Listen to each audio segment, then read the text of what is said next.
रघुवीर समर्थ.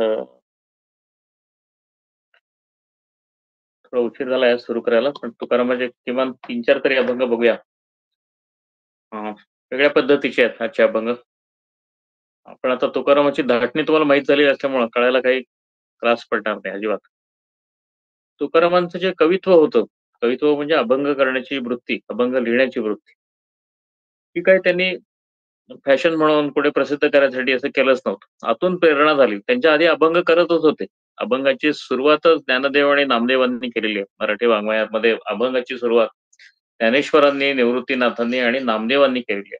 त्यात नामदेवांनी विशेष याचं कारण अभंग लिहावा कसा हे नामदेवांनी पहिल्यांदा सांगितलं. त्याचा एक अभंगच नामदेवांचा अभंग कसा लिहावा यावर आहे. त्याचं जनकत्व अभंगाचं नामदेवांच्याकडे जातं मराठीमध्ये.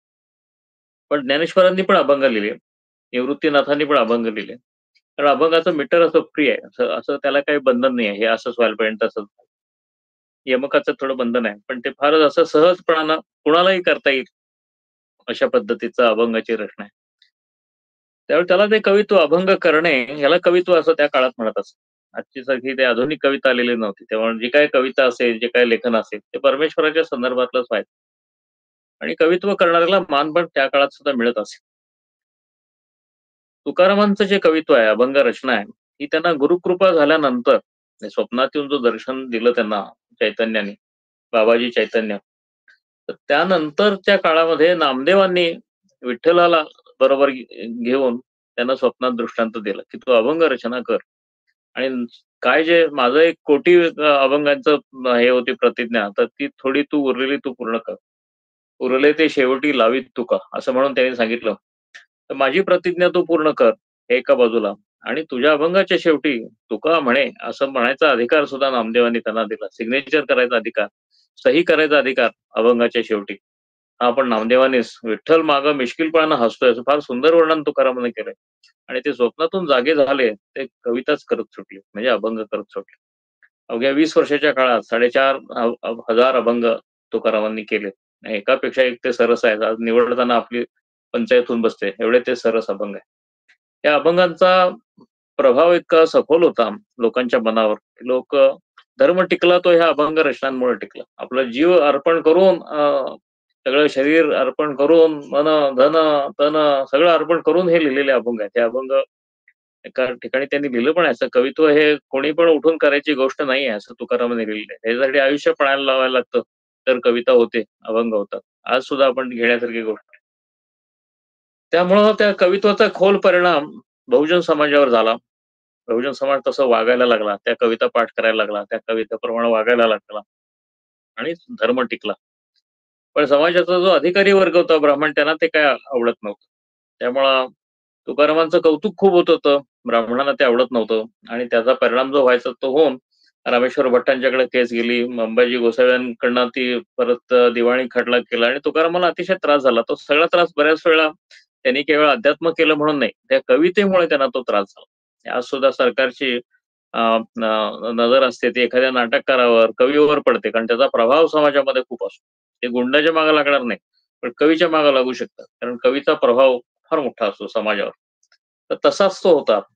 पण त्यामुळं तुकारामांच्या मध्ये एक अभिमान पण उत्पन्न झालेला होता काही काळ, की कारण खरंच ते सुंदर कविता करत होते, सुरेख कविता करत होते. आणि त्यामुळे तुकारामाचे अनेक अभंग असे आहेत की देवा मी कवित्व करतोय, पण मी काय म्हणतोय ते माझं मला तरी कळतंय का, आणि मला तू वाचव, असा असा म्हणायचा तुकारामांचा भाव होता.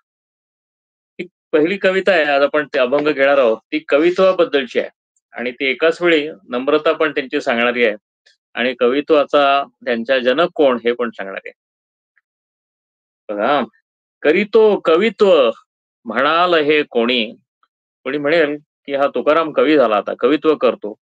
करीतो कवित्व म्हणाल हे कोणी, नव्हे माझी वाणी पदरीची. माझ्या पदराचं काही नाही हो. माझी ये युक्तीचा नव्हे हा प्रकार. मला कुठलं एवढं शहाणपण असायला, युक्ती म्हणजे शहाणपण. माझी ये युक्तीचा नव्हे हा प्रकार, मला मला नाही हो युक्ती एवढी. माझी ये युक्तीचा नव्हे हा प्रकार, माझं विश्वंभर बोलवितो. विश्वंभर आहे ना, तो मला सांगतो हे असं असं लिही म्हणून, आणि मग मला ते आवडतच नाही, मग ते मी लिहायलाच लागतो. आणि हे त्यांनी माझं विश्वंभर बोलवितो हे अगदी रामेश्वर भट्टांना सुद्धा सांगितलं. आणि त्यामुळे त्यांनी सांगितलं, मग तसं असेल तर तुझं वेदच आहेत, तुझ्या अभंग म्हणजे. तर त्याला जळ परीक्षा सांगितलेली आहे, पाण्यात बुडव, असं रामेश्वर भट्टांनी सांगितलं. हे ऐकूनच सांगितलं होतं. माझी ये युक्तीचा नव्हे हा प्रकार, माझं विश्वंभर बोलवितो. काय मी पामर, जाणे अर्थ भेद. काय अर्थ भेद मला सुद्धा माहित नाही. मी एवढा क्षुद्र माणूस आहे, क्षुल्लक माणूस आहे. काय मी पामर, जाणे अर्थ भेद. वदवी गोविंद तेची वदे. गोविंद जे माझ्या तोंडून वदवून घेतोय ना, तेवढंच मी मत म्हणतो. बाकी काही म्हणत नाही. म्हणजे शरणागतीचा मधनं आलेला आत्मविश्वास कसा असतो बघा. तो जे म्हणतोय तेवढंच मला, तो जे माझ्याकडनं म्हणवतोय तेवढंच मी म्हणतोय. माझ्या पदरीचा एक शब्द सुद्धा मी बोलत नाही. काय पद्धतीचे शरणागती आलेली आहे. आणि सांगतायत, "काय मी पामर, जाणे अर्थभेद. वदवी गोविंद तेची वदे. निमित्त मापासी बैसविलो आहे." कसं आहे, वाणी आहेत ना, त्यामुळे सारखे दुकानातले हे येतात. दृष्टांत येतात. ते म्हणतात, "अहो मापाला बसवलेलं आहे. मापाचं धान्य आहे. आलाय त्याला वजन करून द्यायचं. पण दुकान माझं नाही आहे." निमित्त मापासी बैसविलो आहे. मी तो काही नव्हे स्वामी सत्ता. या दुकानाचा मालक वेगळाच आहे हो. मी आपला नुसता धान्य द्यायला आपला ठेवलाय, मला मापानं ध्यान द्यायला ठेवलंय. तुका म्हणे आहे पायीकची खरा. मी पायीक आहे हो, मी सेवक आहे. सेवा करणं विठ्ठलाची एवढंच माझं काम. मी कुठलं काय, मी कुठलं स्वामी काय, स्वामित्व माझ्याकडे नाही. तुका म्हणे आहे पायीकची खरा, वागवितो मुद्रा नामाशी हे. नावाचं त्याचं नाव घेतो. त्याच्या नावाचं नाव घेतलं की तो अशी गंमत घडवून आणतो. त्याचं नाव मी एवढ्या वेळा घेतलेलं आहे भंडारीच्या डोंगरावर, की आता तो मला प्रसन्न झालेला आहे आणि तो माझ्या मानगुडीवर बसूनच जातो. तो कविता लिहून घेतो माझ्याकडनं. माझं आता स्वतःचं काही असं राहिलेलंच नाही. असं एका बाजूला शरणागती पण सांगतात आणि कवितेचं महात्म्य पण सांगतात. असा हा तुकारामांचा अभंग. आता ह्या अभंगामधून तुकारामांनी सांगितलं काय? तर देवाचं महात्म्य सांगितलं आणि देवाची भक्ती समाजामध्ये सगळीकडे पसरवत ते गेले.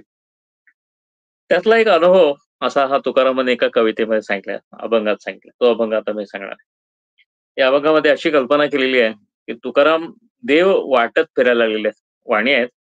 तर त्यांनी देव देव घ्या, देव घ्या असं म्हणत ते गावातनं फिरतायत. आणि असा एक अनुभव त्यांनी आपल्याला सांगितला. फार गमतीशीर अनुभव आहे. पण फार खोली आहे त्यामध्ये.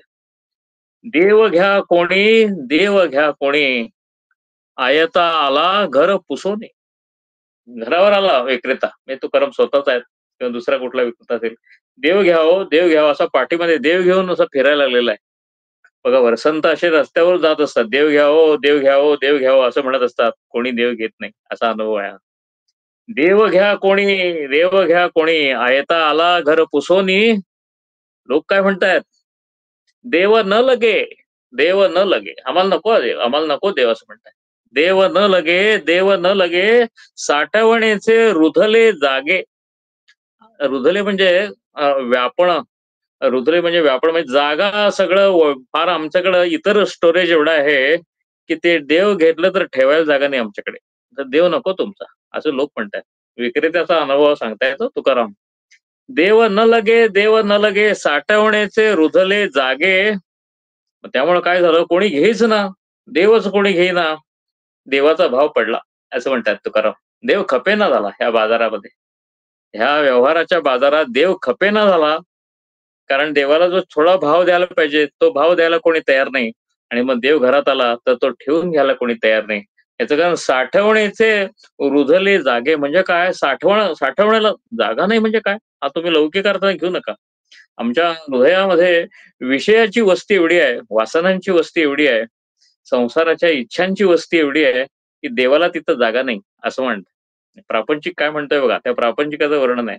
देव न लगे, देव असा आलाय दारावर. देव न लगे, देव न लगे, साठवणीचे रुजले जागे, साठवायला जागा नाही आमच्याकडे. तो विक्रेता आहे ना, म्हणजे संत आहे. तो खंतावतो.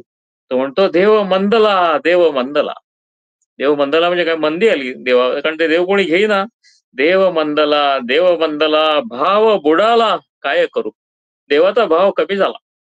देवाचा भाव कमी झाला, कारण देव कोण घेईच ना. त्याचा सप्लाय जास्त झाला आणि त्याला डिमांड काहीच नाही. त्यामुळं त्याची किंमत कमी झाली. देवाची किंमत कमी झाली. अशी संतांची खंत आहे. देव मंदला, देव मंदला, भाव बुडाला, काय करू? आणि त्याचा भाव आहे ह्याच्यावर कोटी आहे. एका बाजूला त्याची किंमत असा अर्थ आहे. तर दुसऱ्या बाजूला भक्तिभाव मधला भाव आहे. भाव बुडाला, काय करू? हा विक्रेता काय म्हणतो, संत आता हे थोडासाच मी भाव मागत होतो आणि देव माझ्या डोक्यावरचा घ्या तुम्ही असं म्हणत होतो, आता भावच कमी झाला, फुकट घेऊन टाका देव, असं सांगायला लागले संत आता. देव घ्या फुका, देव घ्या फुका, न लगे रुका मोल काही, काहीही देऊ नका हो मला, पण देव घ्या, असं संत विनवणी करायला लागले. आणि तरीही कोणी घ्यायला तयार होईना, असा हा अनुभव आहे. असा हा विचित्र असा अनुभव तुकाराम सांगते, की देव कवडी घ्यायला तयार नाही हो, दुसरं काही त्यांना सोनं द्या, त्यांना काही माती द्या, ते विकत घ्यायला तयार आहे. पण देव घ्यायला कोणी या समाजात तयार नाही. देव घ्या फुका, देव घ्या फुका, न लगे रुका मोल काही.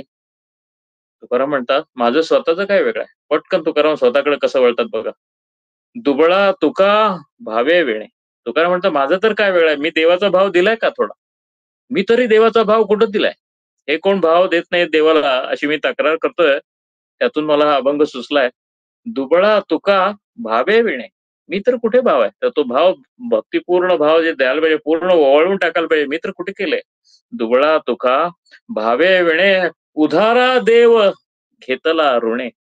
अहो, मी सुद्धा संतांकडनं देव घेतलाय, म्हणून माझ्याकडे देव जास्त झालाय. मी तो द्यायचा प्रयत्न करतो सगळ्यांना. पण संतांकडनं देव घेताना, मी स्वतः देव घेताना मी कुठे भाव चुकवलाय? उधारा देव घेतला ऋणे. संतांचं ऋण आहे माझ्या डोक्यावर. ते ऋण आहे, ते फेडायला काही मला काही जमत नाही. दुबळा तुका, माझे मी फार दुबळा पडतोय. दुबळा तुका भावे विणे, उधारा देव घेतला ऋणे. हा ऋणावर, संतांचं ऋण कधी फेडायला मला जमणार नाही. आणि ह्या समाजाचं तर काय बोलूच नका. ते फुकट सुद्धा देव घ्यायला तयार नाही. असा एक सुरेख असा हा अभंग आहे तुकारामांकडनं आलेला. आणखीन एक बघूया. विष्णुमय सर्व वैष्णवांसी ठावे.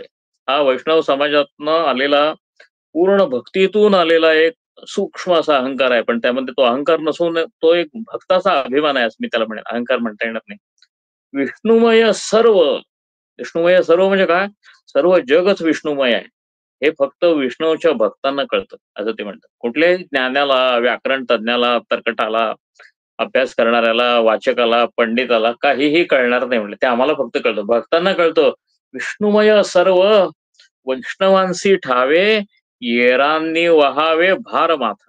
बाकीचे हे जे ज्ञानी ब्राह्मण आहेत, त्यांनी फक्त भार माथावर वहावा. त्याचा अर्थ जो आहे तो आमच्या भक्तांनाच फक्त कळणार आहे. पण भक्तीच्या मागे लागा, असं म्हणतात तुकाराम.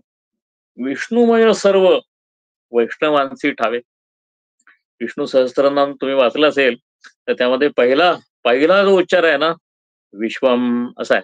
म्हणजे विष्णूचं वर्णनच, सुरुवातीचंच नाम विश्वम असं आहे. विश्व हेच त्याचं नाव आहे. हे सगळं विश्व जे आहे ते विष्णुमयच आहे. हा उच्चार विष्णू सहस्त्रनामामध्ये अगदी पहिल्या नामातच केलेला.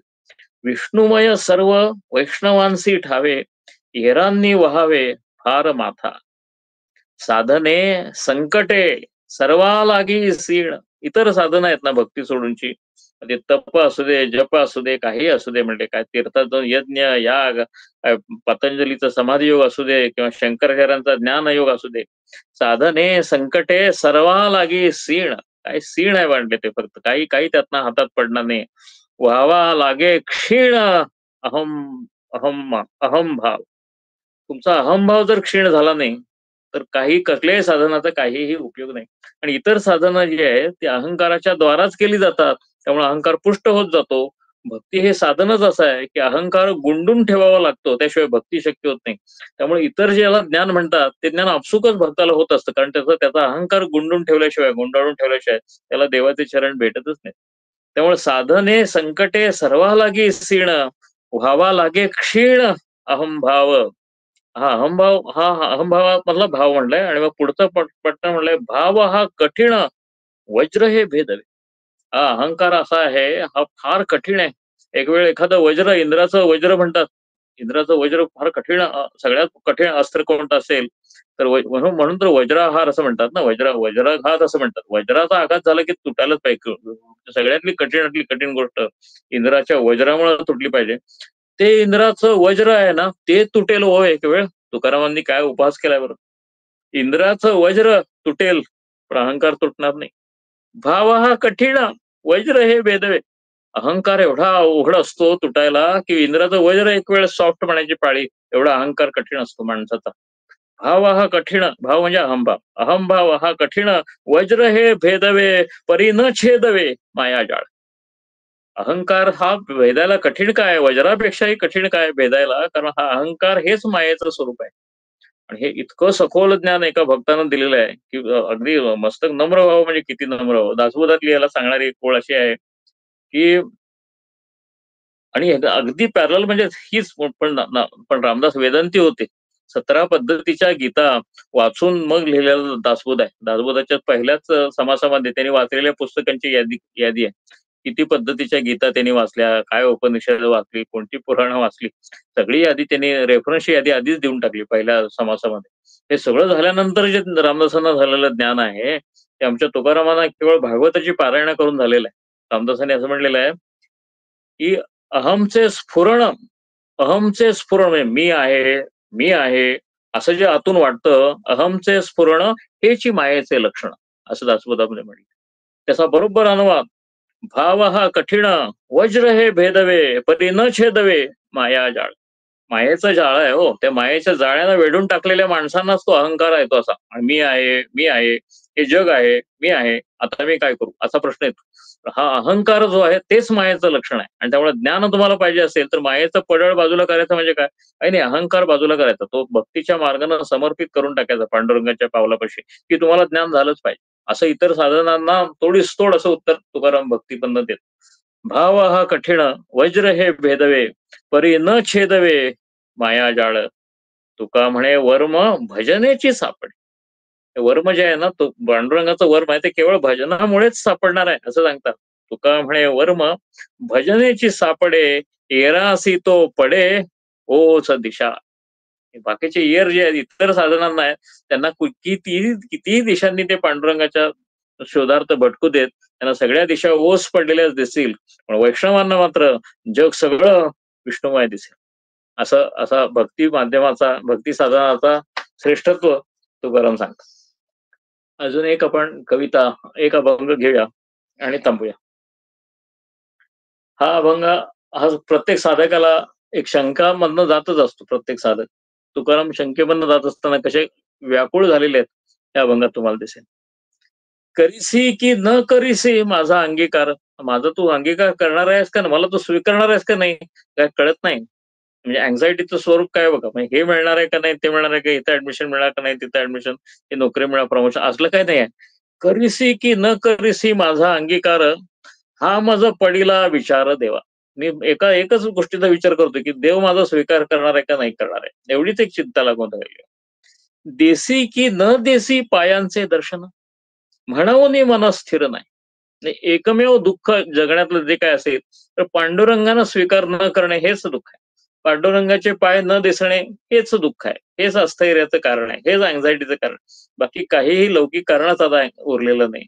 देसी की न देसी पायांचे दर्शन, म्हणून मन स्थिर नाही.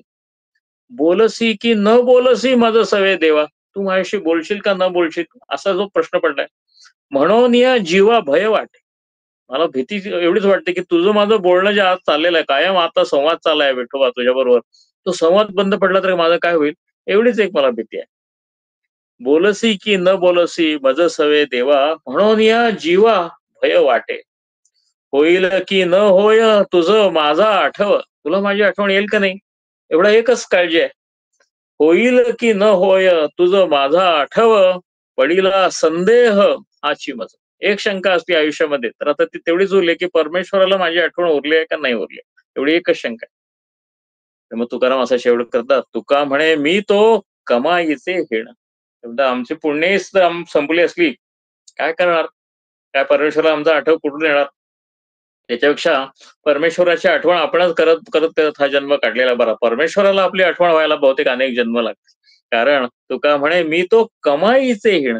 पुण्य कमवलंच नाही हो, नामस्मरणानं, पुण्यकृतीने काहीच केलं नाही, पुण्य परोपकार केला नाही, अहंकाराचं जीवन जगलो सगळे एवढे जन्म, हा जन्म नाही मागचे अनेक जन्म. त्यामुळे तुका म्हणे मी तो कमाईचे हिण, कमावलंच नाही, कमाईचे हिण, काही कमवूनच ठेवलं नाही. आणि आता मात्र म्हणतोय देवानं मला आठवायला पाहिजे, त्याच्या पायाचं दर्शन व्हायला पाहिजे, त्यानं माझा स्वीकार करायला पाहिजे. कसं जमणार. तुका म्हणे मी तो कमाईचे हिण, म्हणून सीण करी देवा. आणि म्हणून मी शोक करतोय फक्त, म्हणून मी दुःखात बुडालेलो आहे. कारण माझं कर्मच दरिद्री आहे. मी मी पुण्यकर्म जोडलंच नाही. म्हणून मला तुझा संग घडत नाही आणि म्हणून तू माझा स्वीकार करत नाहीस. असं म्हणायचं आणि कायम परत एकदा स्वतःला जुंपून घ्यायचं नामामध्ये, योग्य कर्तव्यांमध्ये आणि अहंकाराच्या नाशामध्ये. अशा हे तुकारामांचं साधनेचं व्रत आहे. ते म्हणलं तर सोपं आहे, म्हणलं तर अवघड आहे. आपण पुढच्या रविवारी परत भेटू, तेव्हा बघू. जय जय रघुवीर समर्थ. जय जय रामकृष्ण.